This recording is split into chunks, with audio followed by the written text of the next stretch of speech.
오늘 여러분 3.1절입니다. 아십니까? 네. 오늘 3.1절이에요. 하나님이 보아서 우리나라 만세, 애국가에도 나와 있잖아요. 3.1절은 뭐 해야 된다? 대한민국 만세! 할렐루야. 우리 3.1절이니까 유관순 언니, 유관순 누나의 마음을 가지고 우리 대한민국 만세 삼창합시다. 대한민국 만세! 대한민국 대한민국 만세! 만세! 이거 왜 이렇게 안 맞지? 너무 안 맞는 것 같은데. 다시 한번. 제가 대한민국 만세하면 여러분은 뭐만 하면 돼? 만세만 하면 되는 거예요. 그 얘기를 먼저 안 해서 그랬을 수도 있겠네. 대한민국 만세! 만세! 대한민국 만세! 만세! 대한민국 만세! 만세! 정말 신나는 것 같아요.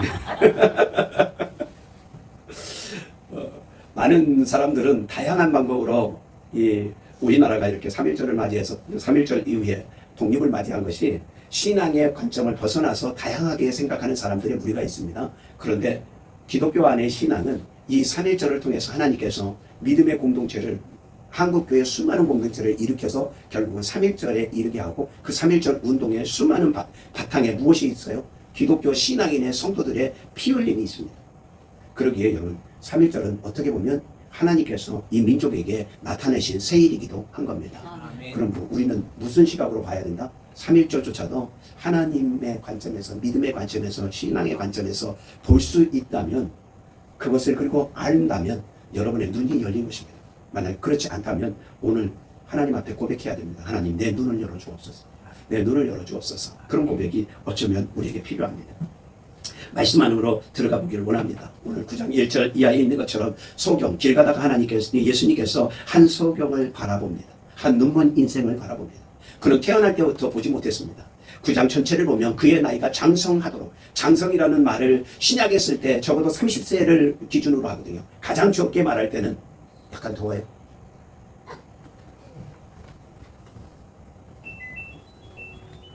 사실은 저도 조금 더워서 저걸 끌까 말까 계속 생각하고 있었거든요. 고맙습니다. 제가 누군가 신호가 오면 끓이라 했는데 저도 조금 더웠거든요. 어디까지 했어요? 이제 막 시작했죠. 예수님께서 길을 가시다가 그 맹인 하나를 이렇게 주목해서 보시기 시작한 것입니다. 그냥 지나가실 수도 있어요. 그런데 한 번도 빛을 경험하지 못했던 그 사람. 적어도 성경에서 보면 그가 성인이 됐다고 9장에 나오거든요. 성인이니까 그 부모가 그에게 물어보십시오라고 말할 정도로 성인이 된 겁니다. 그러면 적어도 최소한 20세 이상이 된 거고, 유대 관습 안에서 성인이라고 보면 30세 이상이 됐다고 보는 겁니다. 30세 이상이 됐을 때는 그의 말에 신임성이 있습니다. 그래서 예수님께서 공생의 사역을 몇 세에 시작하세요? 30세에 하시게 되는 것입니다. 30세. 왜냐하면 그것이 그 유대사회 안에서는 적어도 그 사람의 말이 신임을 얻으려면 그 나이가 돼야 돼요. 우리나라 대통령 뽑을 때도 대통령에 나오는 사람의 나이가 있어요, 없어요? 나이가 있습니다. 나이가 40세라는 나이가 있어요. 그 40세 이상이 돼야 대통령으로 뭐 할 수 있어요? 후보가 될 수 있습니다. 그러니까 나이가 모자라면 후보가 되지 못하는 겁니다.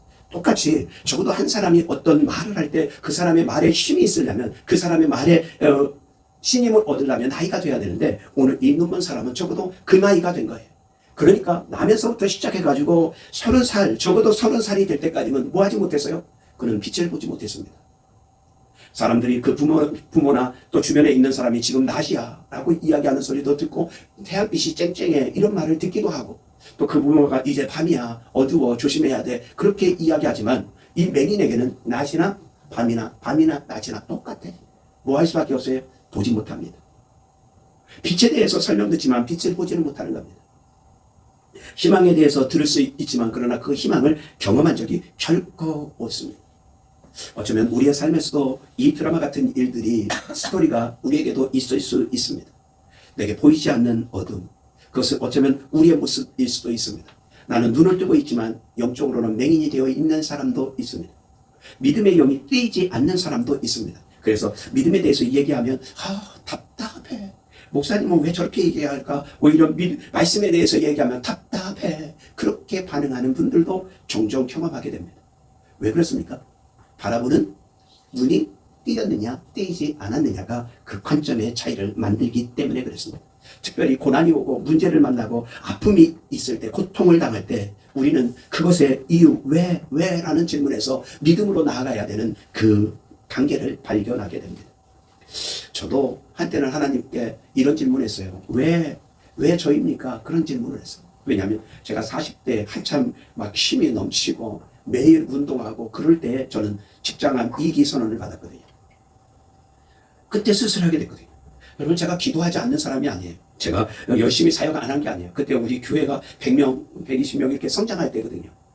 그래서 제가 안에서 목회할 때 열심히 기도하고, 적어도 2년에 한 번씩은 21일, 3일의 기도, 3일의 금식 기도, 다니엘이 기도했던 그 3일의 금식 기도를 2년 주기로 거의 기도원에서 2주간을, 3주간을 생각하면서 그러면서 지나면서 성실히, 나름대로 성실히 사역을 했어요.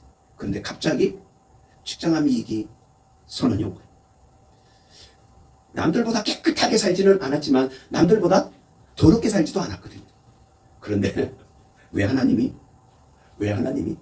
그런 질문이 나와요.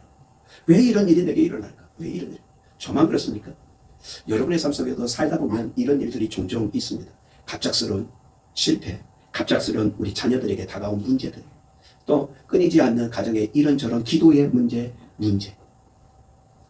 누구를 탓하기가 참 어려운 이 부조리가 나타나는 거예요. 이치에 딱딱 맞으면 얼마나 좋겠어요. 삶이 이치대로 수학 공식대로만 떨어진다면 얼마나 좋겠어요. 그런데 수학 공식처럼 우리의 인생이 딱딱 떨어지던가요? 떨어지지 않아요. 생각지 않은 일들이 자꾸 닥치면 우리는 제일 먼저 생각하는 것이 왜? 라고 묻습니다.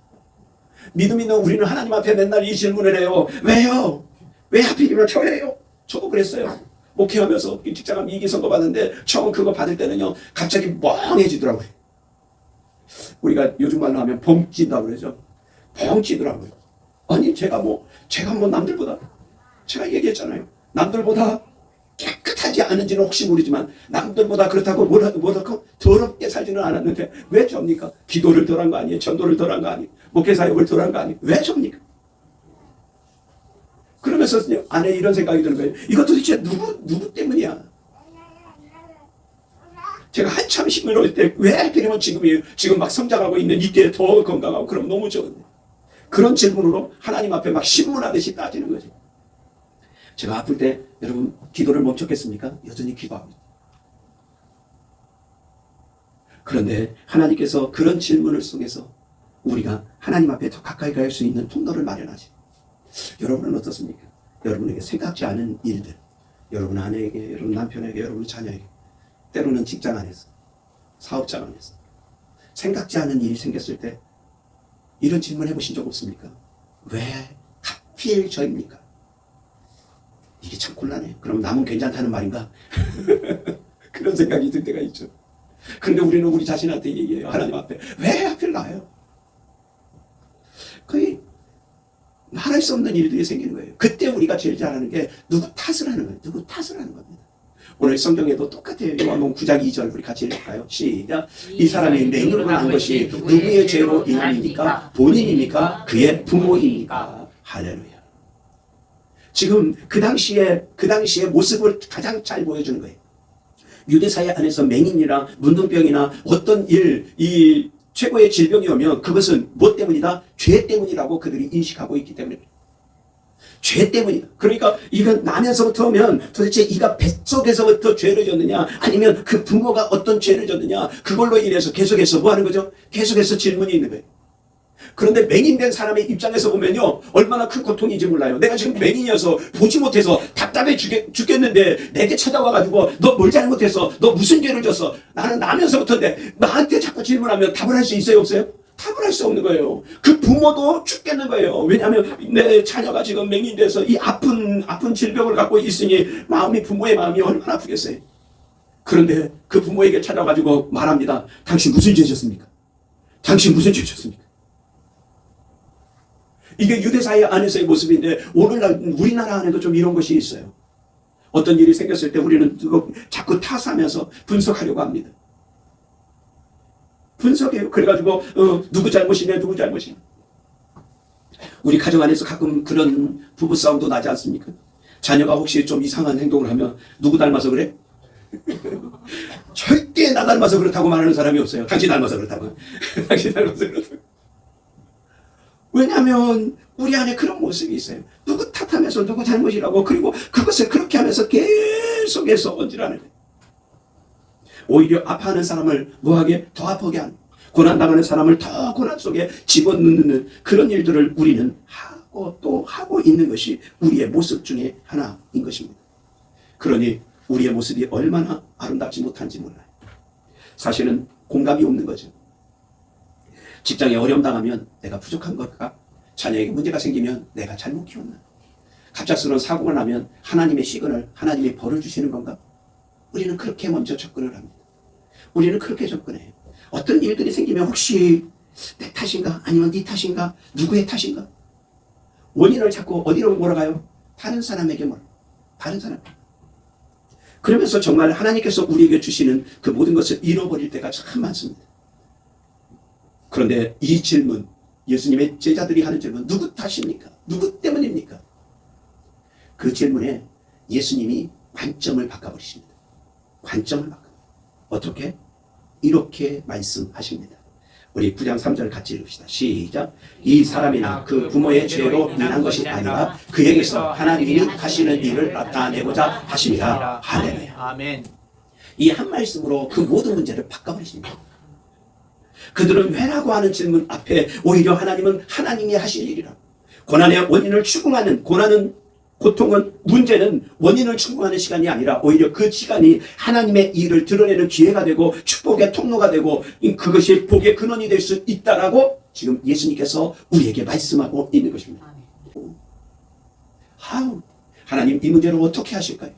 How? 하나님께서 이 고난을 어떻게 나를 만드시려고, 어떻게 나를 성숙시키려고. 그렇게 how라는 관점으로 우리의 관점이 바뀌어요. 여러분 아십니까? 여러분이 예수님 앞에 나올 때마다, 하나님 앞에 나올 때마다 하나님은 우리의 과거에 대해서 자꾸 캐묻지 않아요. 너 과거에 그랬지. 너 과거에 그랬지. 캐묻지 않아요. 오히려 하나님은, 우리 예수님은 우리를 감싸주실 뿐 아니라 우리에게 말씀하십니다. 너를 통해서 하나님의 일을 드러낼 거야. 아멘. 할렐루야. 아멘. 오늘 맹인에게 말씀하시잖아요. 하나님의 일을 드러내기 위함이라. 엄청난 선포입니다. 성경에 그것에 대해서 명확하게 말씀해 주십니다. 우리 로마서 8장 28절 시작. 하나님을 사랑하는 자에게는 모든 것이 합력하여 선을 이루느니라. 할렐루야. 아멘. 모든 것이라는 말은요, 좋은 것만 말하는 것이 아니에요. 우리의 삶의 나쁜 어려움, 고통, 죽음의 위기, 고난에 우리가 문제, 걱정거리라고 생각하는 그것조차도 모든 것이 합력하여 뭘 이룬다? 선을 이룬다. 가장 좋은 것을 이루어 주신다고 약속하고 계십니다. 아멘. 할렐루야. 아멘. 이 약속을 믿으십니까? 아멘. 이 약속을 아멘. 믿으십니까? 아멘. 이 약속을 믿을 수 있기를 축복합니다. 아멘. 창세기 50장 20절에 보면 요셉의 고백이 바로 이것입니다. 요셉이 이런 고백을 해요. 그의 11 형제, 자기 형제들에게 하는 고백이 바로 이거예요. 우리 같이 읽을까요? 시작. 당신들은 나를 해하려 하였으나 하나님은 그것을 선으로 바꾸사 점점점. 다른 말로 말하면 나를 총리로 삼으시고 지금 이곳에 터전을 삼게 하셨다라고 고백하고 있는. 요셉에게 일어난 일이라면 우리에게도 동일하게 일어나게 되어질 줄 믿습니다. 아멘. 나를 해하려고 하는 세력도 있고 나를 해치려는 세력도 있고 고난의 세력들이 있을 수 있어요.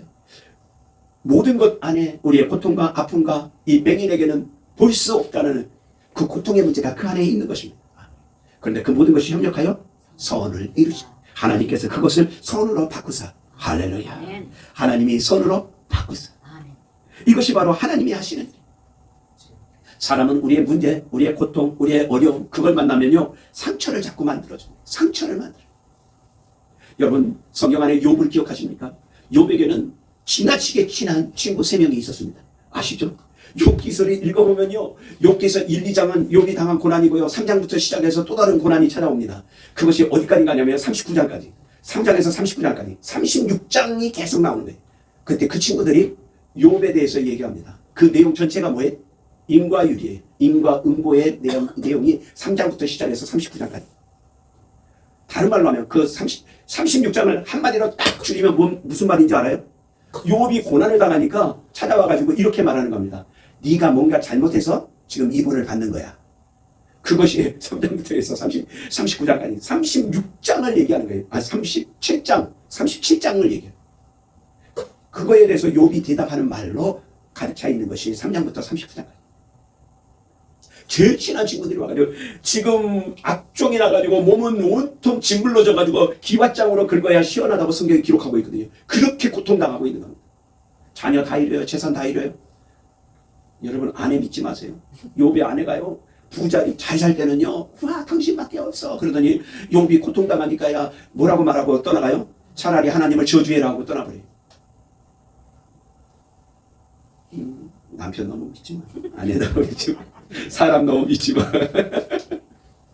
사람은 뭘 만들어요? 때로는 감동을 만들지만 대부분은 상처를 줍니다.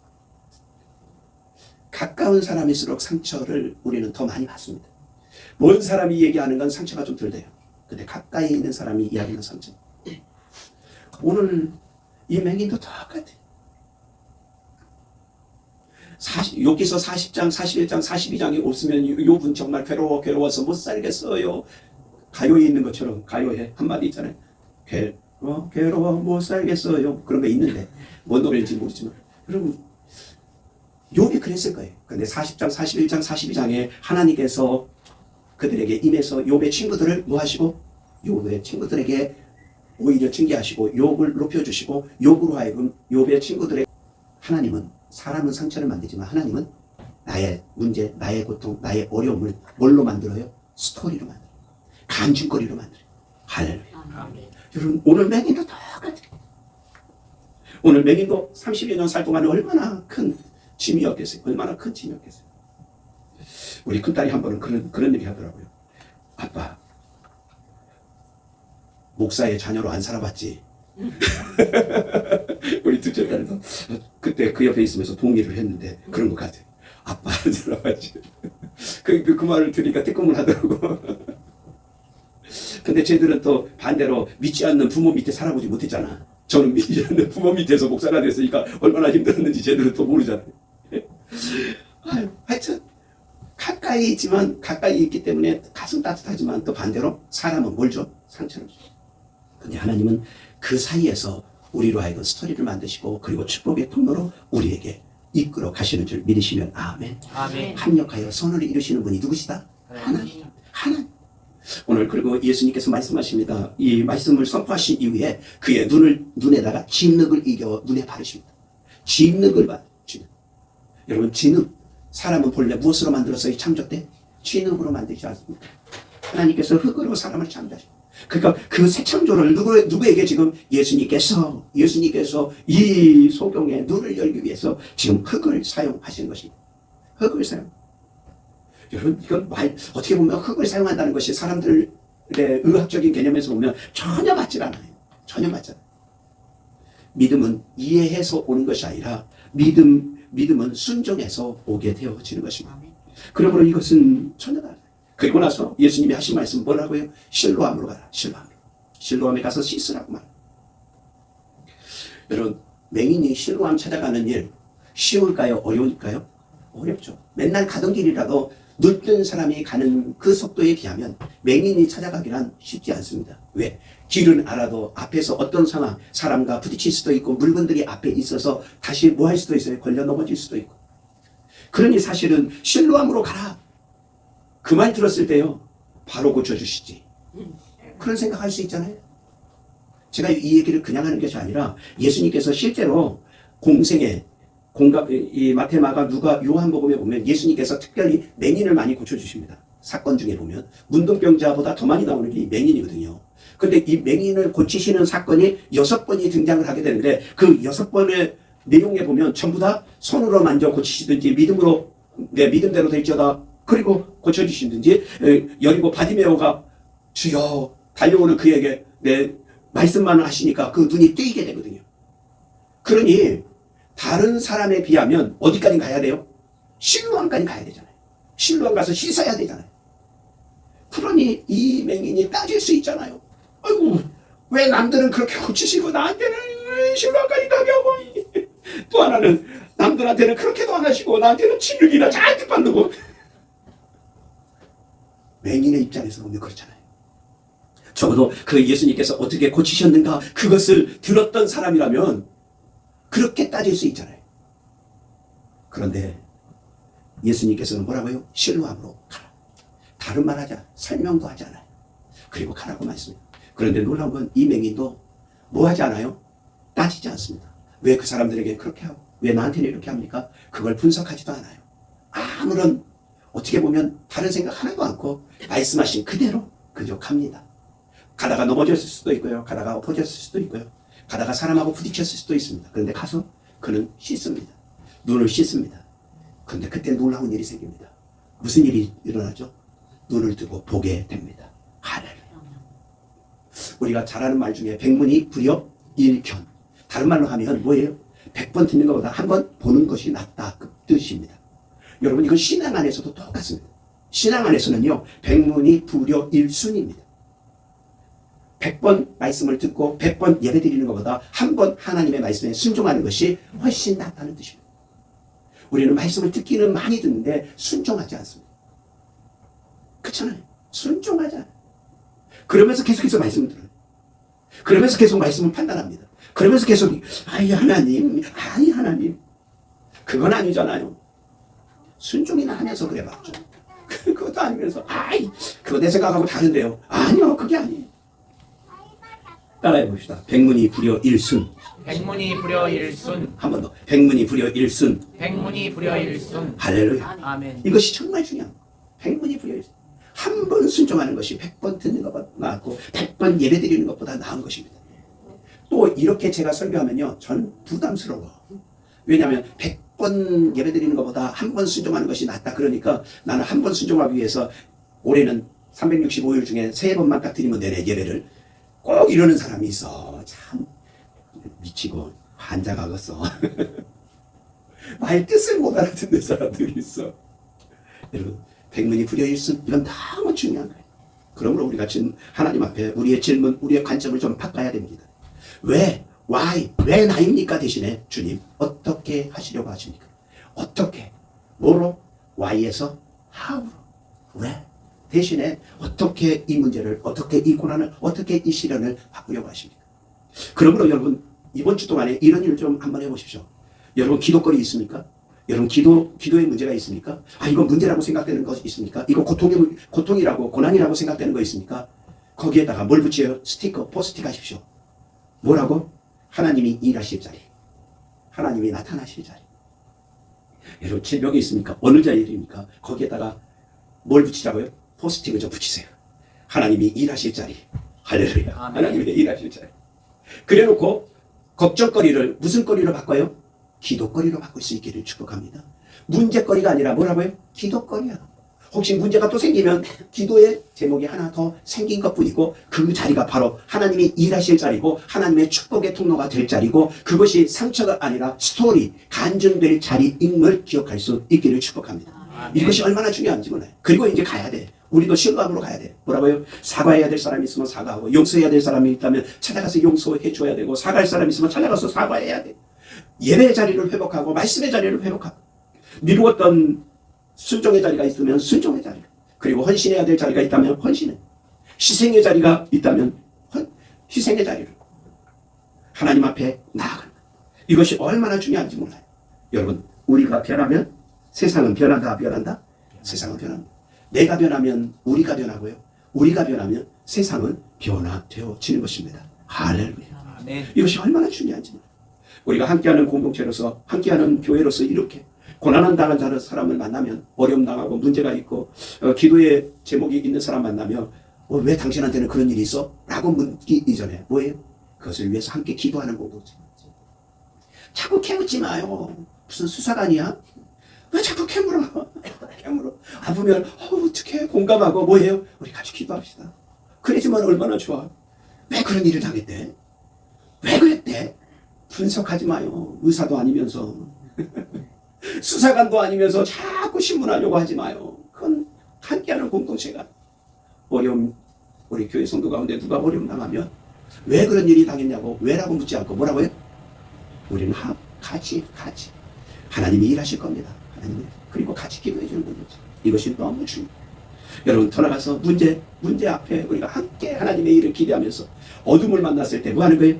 빛의 이야기를 같이 나눌 수 있다면 그것은 엄청난 변화된 모습이 될 것입니다. 할렐루야. 이 소경이 맹인이 보게 됐습니다. 그랬더니만 사람들의 반응이 이래요. 사람들의 반응이 이겁니다. 요한복음 9장 9절 우리 같이 읽을까요? 시작. 어떤 사람은 그 사람이라 하며 어떤 사람은 아니라 것과 비슷하다 하거늘 자기 말은 내가 그라 하니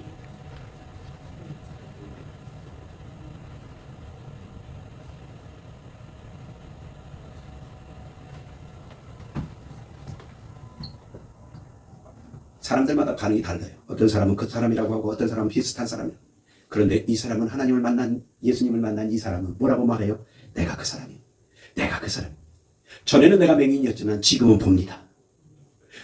이 사람의 이 짧은 말 한마디는요, 논리적으로 설명된다, 안 된다? 설명 안 돼요. 그냥 나에게 말하는 분이, 보지 못했으니까 말하는 분이 가서 씻으라고 해서, 진을 발라서 씻으라고 해서 실로암에 가서 씻었더니 내가 이제 뭐 합니다? 보게 됩니다.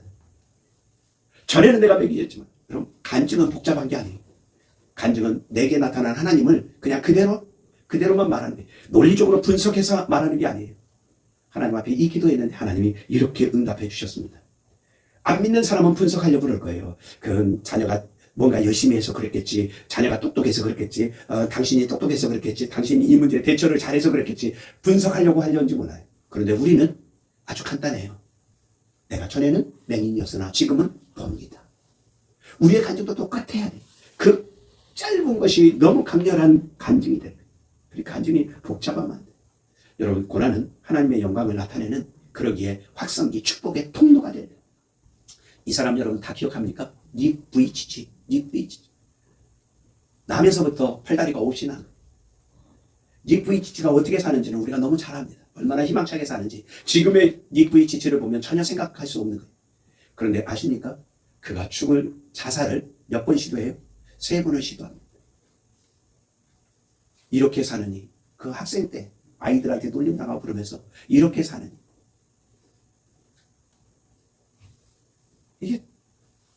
그런데 그 닉 부이치치가 하나님을 만나면서부터, 내 몸이 하나님의 실수가 아니라 하나님의 메시지구나. 그걸 깨닫는 순간 닉 부이치치는 전혀 새로운 인생을 살기 시작합니다. 희망이 없던 그가 하나님 안에서 새 빛을 보게 되어진 것입니다. 할렐루야. 닉 부이치치만이 아니에요. 여러분, 박모세 군을 혹시 아십니까? 방송에서 가끔 나오고. 이번에 평창올림픽 우리나라에서 동계올림픽이 있을 때 장애인 그 올림픽 스페셜 올림픽 때 애국가를 불렀던 이 박모세. 그런 노래 할 수 없는 아이였어요. 중증장애로. 소리, 신음소리 외에는 할 수 없었어요. 그런데 하나님의 은혜로 그가 애국가를 부르고 지금은 성악을 전공해 갑니다. 놀라운 것 아니에요. 이에게 가장 큰 고난이고 가장 큰 아픔들이었습니다. 헬렌 켈런도 마찬가지입니다. 헬렌 켈런이 태어나서 그가 맹인으로 태어났을 때 사람들이 말합니다. 하나님을 원망하지 않았냐. 그때 그 엄마가 얘기합니다. 그래요. 내가 몰랐을 때는 원망하고 그랬습니다. 그러나 지금은 아니고 그는 우리의 불빛, 우리 가정의 불빛입니다. 라고 이야기했는데 정말 그는 잘 자라서 세계 장애인의 빛이 된 사람이 누구? 헬렌 켈러입니다. 혹시 이 청년도 기억하십니까? 지금은 이제 아줌마가 거의 된 이지선 양이라고 말하기엔 이제 나이가 좀 됐어요. 지선아 사랑해라는 책으로 유명한. 그는 대학교 다닐 때까지 멀쩡했어요. 근데 차 사고로 차에 화재가 나서 전신 3도 화상을 했습니다. 지금 이건 책 앞에 부분이라 얼굴이 좀 이렇게 뽀샤시 처리가 많이 돼서 화상자리가 안 나오죠. 여기가 다 화상자리가 그대로 있습니다.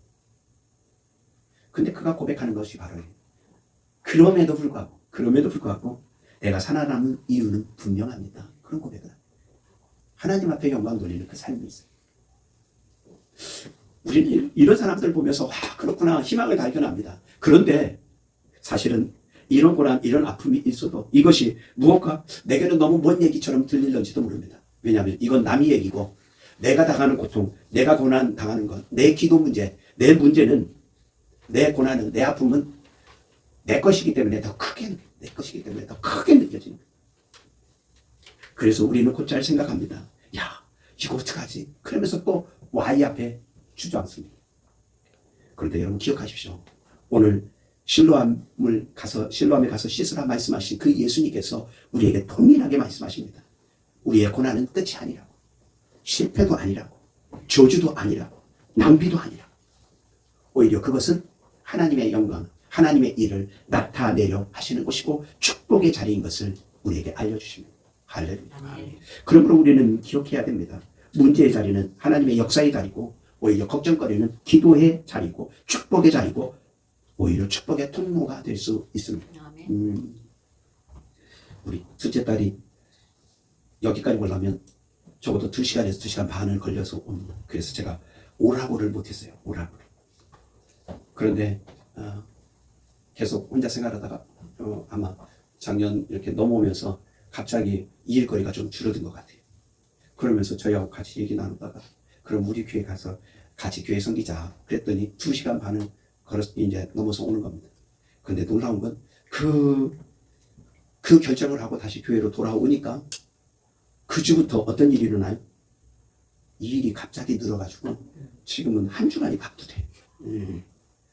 그래서 저는 생각합니다. 이 일은 더 늘어날 수도 있고 더 줄어들 수도 또 다시 움직일 수 있지만 이런 통로를 통해서 뭐 하도록 우리 유미르가 교회에 다시 와서 일할 수 있도록 하나님께서 인도해 주셨다. 하나님의 손길이다. 그렇게 생각합니다. 우리의 모든 삶의 자리가 바로 그렇습니다.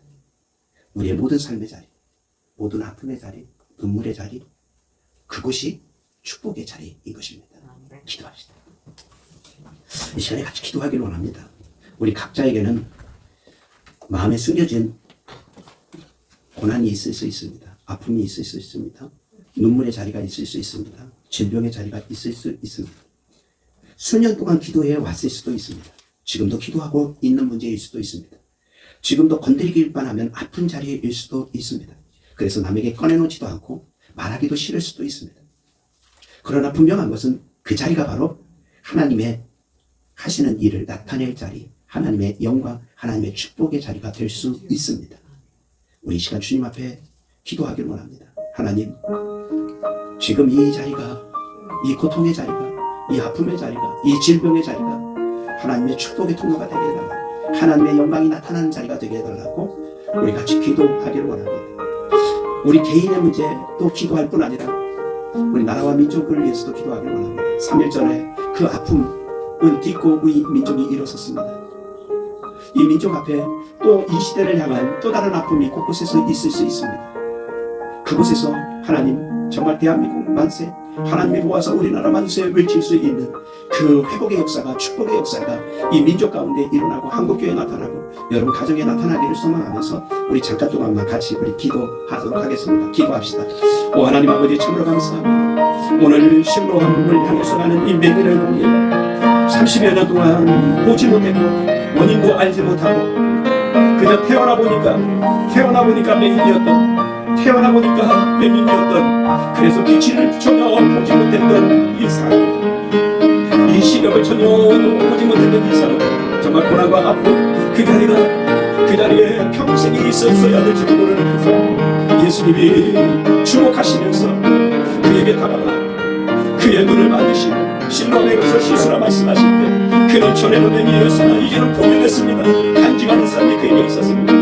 아버지, 우리에게도 이런 간증이 있게 하여 주시옵소서. 사람은 상처를 우리에게 주기도 하지만 하나님은 우리에게 스토리를 주시고 간증을 주시고 그리고 축복의 하늘로 인도하신 것을 믿고 모든 것이 협력하여 선을 이루시는 그 하나님을 먼저 바라보게 하여 주시옵소서. 특별히 이 나라 이 민족 위에 하나님 맡겨 주셔서 아버지와 곳곳의 문제 어려움과 고통과 고통 시련과 시련 수많은 걸림들이 민족 안에 있습니다. 아버지 뭐라오나니 왜 이런 일을 주십니까? 이것을 통해서 하나님께서 어떻게 하시렵니까? 라고 나아가며 하나님의 영광을 구하는 우리가 되게 하여 주시옵소서. 한국교회 위에 하나님 함께 하여 주시고 그리고 우리 직장과 사업장이 함께 하시고 우리 자녀를 함께 하시고 특별히 질병 중에 있는 성도들, 질병 중에 있는 사람들을 기억하여 주옵소서. 그 질병의 그 자리, 아픔의 그 자리, 기도의 문제의 그 자리가 바로 축복의 자리, 구원의 통로, 하나님의 역사의 통로인 것을 우리가 기억하게 하시고 우리의 구속사, 예수 그리스도의 구속사를 통해서 우리가 구원의 경험을 구원받았던 것처럼 우리 개인의 구속사를 통해서 간증 있는 삶을 살게 하여 주시옵소서. 간증 있는 삶을 살게 하여 주시옵소서. 오 하나님 함께 하여 주시고 쓰다듬어 주시고 응답하여 주옵소서. 하나님, 우리가 묻던 왜라는 질문을 이제 내려놓게 하여 주시옵소서. 우리의 고난을 통해서 하나님의 일을 나타내 주옵소서. 사람들은 상처를 주시면 하나님은 히스토리, 간증을 주시고 또 우리의 구속사, 우리로 하여금 하나님 앞에 더 가까이 나오게 하시는 그 스토리를 우리에게 주시는 줄 믿습니다. 이제 우리의 눈을 열어 빛을 보게 하시고 우리의 이야기가 또 누군가에겐 소망이 되어질 수 있도록 주님, 우리의 삶 속에, 우리의 문제에, 우리의 고난에, 우리의 고통에 역사하여 주옵소서. 예수님의 이름으로 간절히 기도드리옵나이다. 아멘.